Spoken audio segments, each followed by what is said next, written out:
6 months ago, I had a hair transplant and this is the result. You can see it. I'll give you a full sweep now, but this is it. In this video, I'm going to talk you through everything I've done from day 1 to month 6. We're talking the supplements, the medication, the aftercare protocol, the stuff you don't always see. And I'm going to show you every part of the process from the ugly duckling phase the whole way through to these Prince Charming locks. It's a Timu Wolverine. My sister's saying I'm more like a Timu Wolverine, so I'll spike it up and give you that full look. That is me there. Sweet Lord, it's too thick. I generally believe the surgery is super important. I wouldn't grow hair without it. But what you do after the procedure is just as important. Think about it, if you went for a major surgery, how important is that recovery process? And yet people don't treat this like that. Now, before we go through the full thing, I want to highlight, if you do this, you will have people who will be like, your hairline's too straight. Look, I wander straight, same as my teeth. I didn't pay for custard teeth, paid for the fake ones. You're also gonna get people who have their opinion on your body. It's your body, do what you want with it. It's one of these things where for me, the difference it's made in my overall confidence is so good. Like, I don't think I was ever really insecure about my hairline, but I just didn't really like it. Like, I wasn't like hiding my hair or anything. It was just a case of I was like, I think I would look better. And if I look at a before and after me, I do think it makes me look younger. I'm far more confident. I don't wear as much hats subconsciously. I would have, because I assume that's probably the way I just would have thought. And now I'm like, I don't want to wear hats. I feel like it's a strong point. You know, I'm like, God damn, most men in their 30s don't have this hairline. Now, this isn't promoting it. It's just down to you. I think it's the same as if a woman is flat chested and she would rather have some jibs. It's not up to me to decide what looks good for her. It's up to her because she has to live in here 24/7. And for me, it's one of them things where you just have to make a personal choice. You either need to go, right, I'm gonna go bald or this or that. And for me, I was just like, it just makes sense. You'll see in my comments now, people saying, get her haircut, turkey hairline, turkey ruined.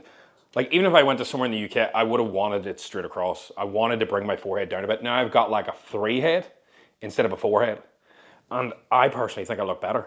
And it's really about that. I think most people let others decide what they should do subconsciously. They pretend they don't, but deep down they're letting other people rule because they don't want the abuse, they don't want the slagging, they don't want people to judge them. You're going to be judged anyway for your really bad hairline. People just won't say it to you because it's like your kryptonite. And yeah, You've put powder all over yourself and your head. Powder all over my head. There's powder on my head. Now let's actually dive into how to do this. From day 1 to day 10 is like the super crucial time. You don't want any sunlight in your grafts. You just want them to scab over so you can remove them, and you don't want to lose any, so you shouldn't bump your head. You should be doing no exercise. You should be resting. You just had a procedure. And this is really, really important that a lot of people don't take into account. And you also, one major thing is you want to make sure that something I done, which I can show you, is how I slept. You can either sleep in a recliner, or all I done was stack 2 pillows under me and put a neck pillow, do you know, that you would get on an airplane? So I was sleeping upright. I would say I slept at like this angle the entire time. It's not overly comfortable. Like, you're not flat and you're sort of upright, and it's just a bad night's sleep. There's no way around it. But it's 10 nights for good hair for the rest of your life. Stop being a wet lettuce. I got no swelling, like very little. Yeah. And I think one of the reasons I got no swelling is because I wasn't sitting on my phone the entire time. Everywhere I looked in the hotel, everybody was like this. And then they're going, my head's really sore. No fucking shit. Like, you lean back the entire time. Even if I was using my phone, I was just using it like this. When I was traveling home, and I think this is a big thing that people don't tell you, I didn't wear a hat. I just came home normal. You'll see people and they'll start to hide it straight away. For me, that was one of the benefits of actually going to a country where everybody is going to get work done, because you were like in the airport and you're like, oh, there's another dude. There's another dude. And some people do swell up. If you do swell up, it's nothing major. It's all normal. You just keep in touch with whatever clinic does it. If it's in the UK, the States, Australia, Turkey, as long as you trust the people doing it, that's all you can do. Just take your best punt. So that's day 1 to day 10. You're just resting, recovering, and then you're ready to take the scabs off. Scabs, super simple. Put a bit of foam on. You just do a light circular motion. Now, from day 10 to day, I would say from week 1 to week 4 is what I would call a bit of a mixture. You get like a really good couple of days once you take the scabs off, because you've got the hairline, you can see it, you can see little black dots, you actually look okay. The problem is between week 1 and week 4 is when the hair falls out that was just implanted. So for me, I got a lot here, there, so the 2 sort of front temples, and then I got 1,000 in the middle, and in total it was 3,500. So obviously majority of this fell out. And I end up with my normal hairline. So it was like hair here in a V, So you could really see how bad my hairline was. And you just have to deal with it. Like, it's just gonna grow like that. Some people's don't fall out, some people's do, but the best way to call that is like the ugly duckling phase. And I would say you're in the ugly duckling phase from week 1 to week 4. One of the most important things, especially gym people do, is they train too early. I didn't train for 30 days. I think taking the time off, I'd done exactly as I was told. No sweating, no blood pressure in your head, because when you are doing a hard rep, you can push the blood flow to your head. So essentially you're tensing up. And I think you're just risking the grafts. And I'm not going through that procedure again and the hassle. You just listen to what the doctors tell you. However, I think that is the reason most gym people lose their grafts, is because they will say, oh, it was per graft quality, it was this, it was that. They're back in the gym 7 days later. They were told to rest, they were told to recover. You want your central nervous system, you want all your recovery going not to your biceps, but to I can't even speak, to your hair, to your head. So do not rush back. I took a full 30 days off. Research shows you'll lose very minimal muscle. So I took 30 days off. I then went on a cruise for 10 days, little holiday, treat yourself. And I'd done like 30% of my weights that week. Then I went up to 50%, 60% of the weights. The following week, I'm back to normal. So in reality, hard training, I was probably 6 weeks out. And people would be like, this and that. I had done a photo shoot about 14 weeks after my hair transplant. So I was only back in the gym about 8 weeks. I was able to do a great shoot, looked great. I really enjoyed the way I looked because my hair looked better. And remember, yes, you're training for your headspace. I don't know what my voice was breaking. You're training for your headspace the way you look. But at the same time, you're like, if you want to look good, hair is a very important part of the process, in my opinion. Now, some people suit bald, like The Rock, he looks cool. I'm not The Rock. Hair is like, you ever see the thing online? Hair theory. It's literally me. Grow a beard, grow your hair, cover your ugly ass face, and you're gonna look so much better. That's pretty much what I'm doing. Next up, we're gonna go through like supplements, shampoos, everything I use to help it go. Go. First up, we're gonna go through shampoo and also what you should wash your hair with. Now, I am gonna butcher the name of this, so you can use the one that's given to you by your clinic, or you can buy some online from other reputable sources. You'll find them instantly. The main thing you wanna focus on is there's 2 types of wash you can use if you're losing your hair, or even if you're looking to just look after your scalp, which is gonna help. So before I go into the one I have here, there is one that I've ran out of. I haven't used it in a while. It's called like ketoconazole. I'll get my main man to pop one up. It's like something you would get in the pharmacy. It's got like 5% in it, and it's really good for like antifungal, clean head. That's like your scalp health. This is more for like your hair growth, okay? It helps reduce DHT in the scalp. That is what makes you lose your hair. DHT, so that helps drop it down, really important. Now with shampoos, one of the main ingredients you're looking is going to be caffeine. Caffeine helps stimulate hair growth. Okay, so sounds weird, but that's the reason you'll read that in a lot of them. It'll also usually include some sort of rosemary oil. That's a really good source to have in it. Yeah, and I can't even pronounce the next word. It's like niacinamide. That's usually in them. And then you've got zinc and saw palmetto, or what is it, palmetto. This is what the supplements will be. Now, they tell you to take one of these a day. To be honest, I was banging one in the morning and one at night. I'm greedy, what can I say? And it's literally biotin, saw, palmetto, and then zinc. They're the main ones. Now, I was slamming them into me properly. Now, that is the bare basics. It's nothing major. Next up is Finasteride, this little tiny tablet. So a lot of people will say like 1 in 100 men get sexual issues with their you-know-what if they take this. A lot of people are scared of it. I didn't start taking this until day 90. I was like, because I didn't think I would lose my hair within 90 days of just getting it. So you can start it sooner. You're supposed to take a tablet a day. I ChatGPT'd it, and I started taking half a tablet a day. Bought a wee pill splitter and just went with half a tablet a day to start for the first month. Nothing happened to me. I felt the exact same. People say they feel depressed, they feel all this. This is not an advertisement for a clinic. That's why I'm not showing where I got this. I just know it's no difference. Went up to 1 tablet a day, which is like 1 milligram. And I've been on that for the last 2 months, and no difference. My manhood still works. Everything is normal. So if you get problems, just come off, but it's more than likely in your head. This in particular is really important so you don't lose the hair you just got. I think that is so key. So that's why I think taking Finasteride makes sense. Otherwise, you'll end up going back for a second one. And if you're losing your hair, just take this now and it'll stop you getting one. This, for me, is the most important part you listen to. This is Minoxidil. Now, I couldn't show you about the source I got it from. I got it from Amazon.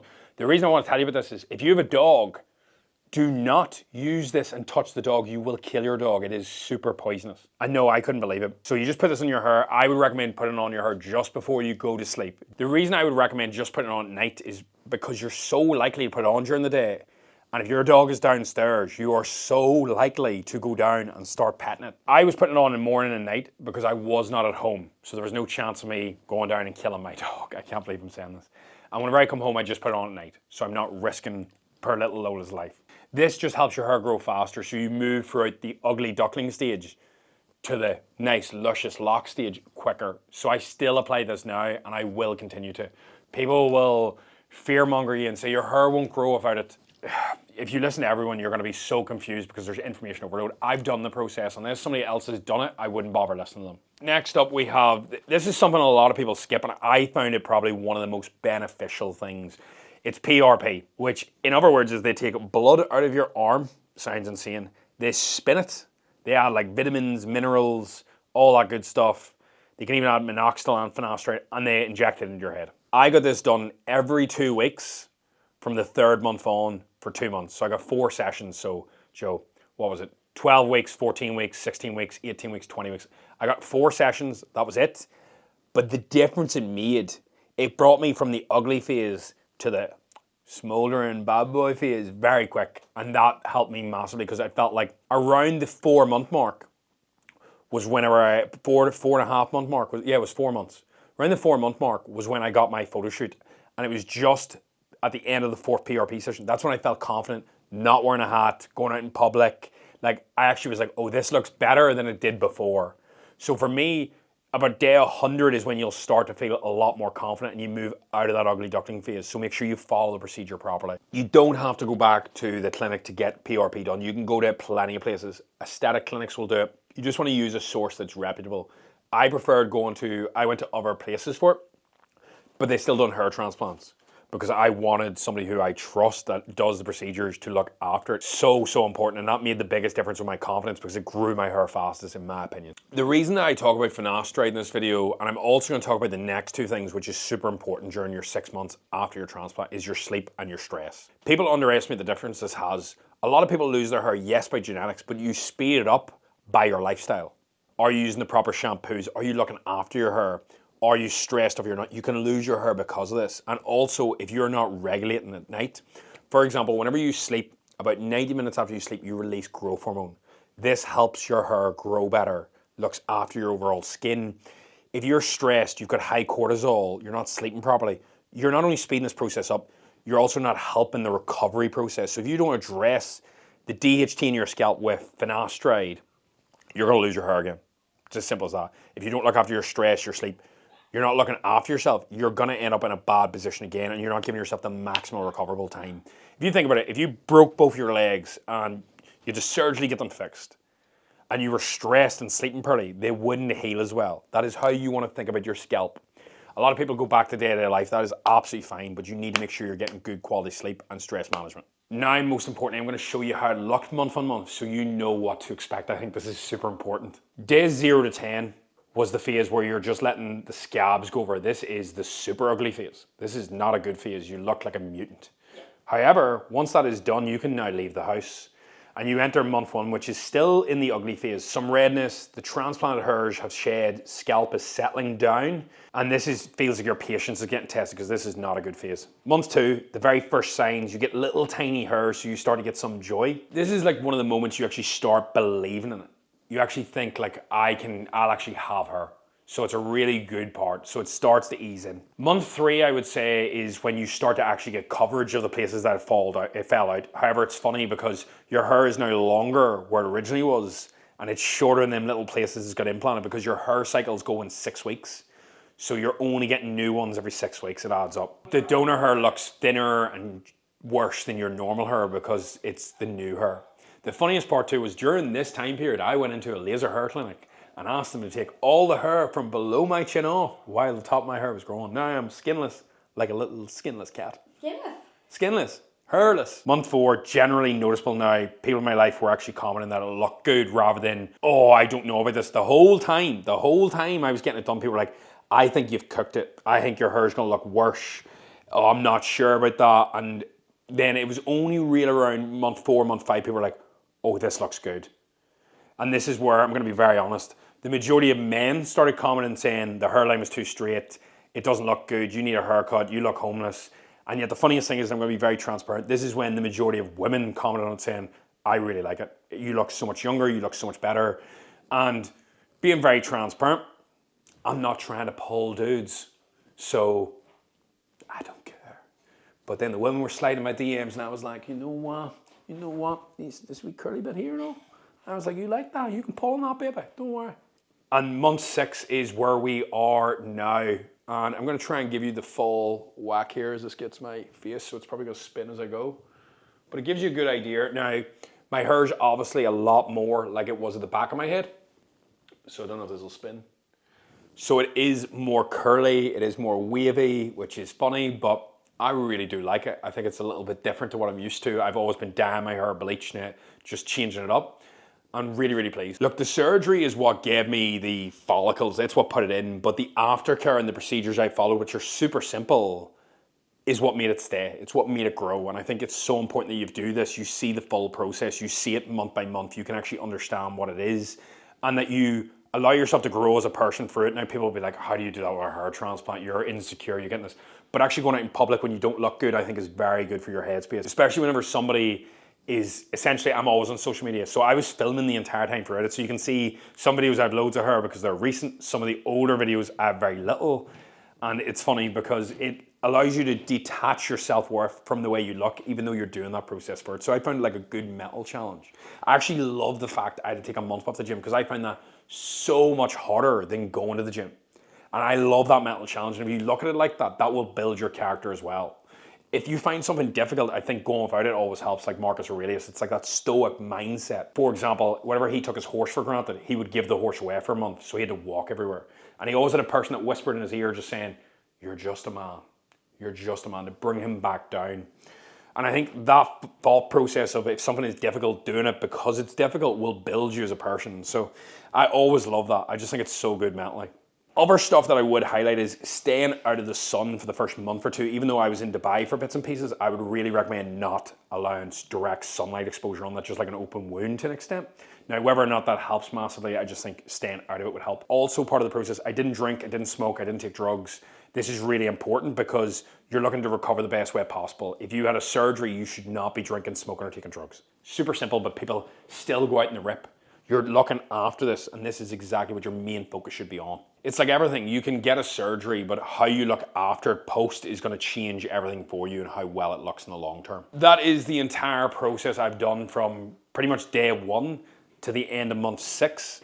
Hopefully you found that really useful.